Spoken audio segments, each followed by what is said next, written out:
เบิ่งเพิ่นมาจากต่างประเทศเพิ่นมาเบิ่งผักไข่หวานเพิ่นสิมาซื้อผักไข่หวานไปฝากแม่เฒ่าเพราะว่าตอนนี้ผักไข่หวานคนอยากได้หลายนี่นะคะชื่อว่าพี่แซมนะคะนี่นะคะเพิ่นมาเบิ่ง Hawaii Coco I'm good I'm here at Coco Farms coming to buy all the fresh plants She's been sending all the plants to our farm very happy with her service เพิ่นเห็นส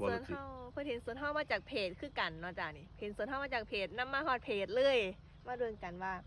มื้อนี้เฮาสิมาเบิ่งอันนี้มันเศร้าอยู่มันจืดอีหล่าบ่ยกออกมาให้เราเบิ่งนี่นะจ๊ะผักไข่หวานที่เพิ่นสิมาซื้อเนาะแปลงผักไข่หวานเพิ่นอยากได้ผักไข่หวานนะคะ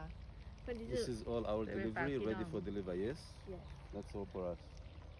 They look very fresh and healthy yes แล้วเอาจากต้น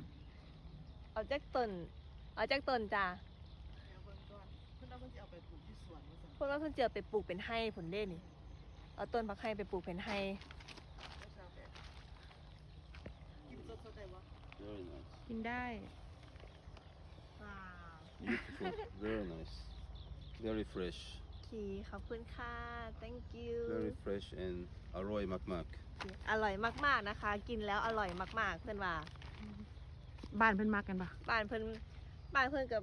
บ่ทันได้มีไปปลูกไปฝากแม่เฒ่าแม่เฒ่าเอาสู้กิน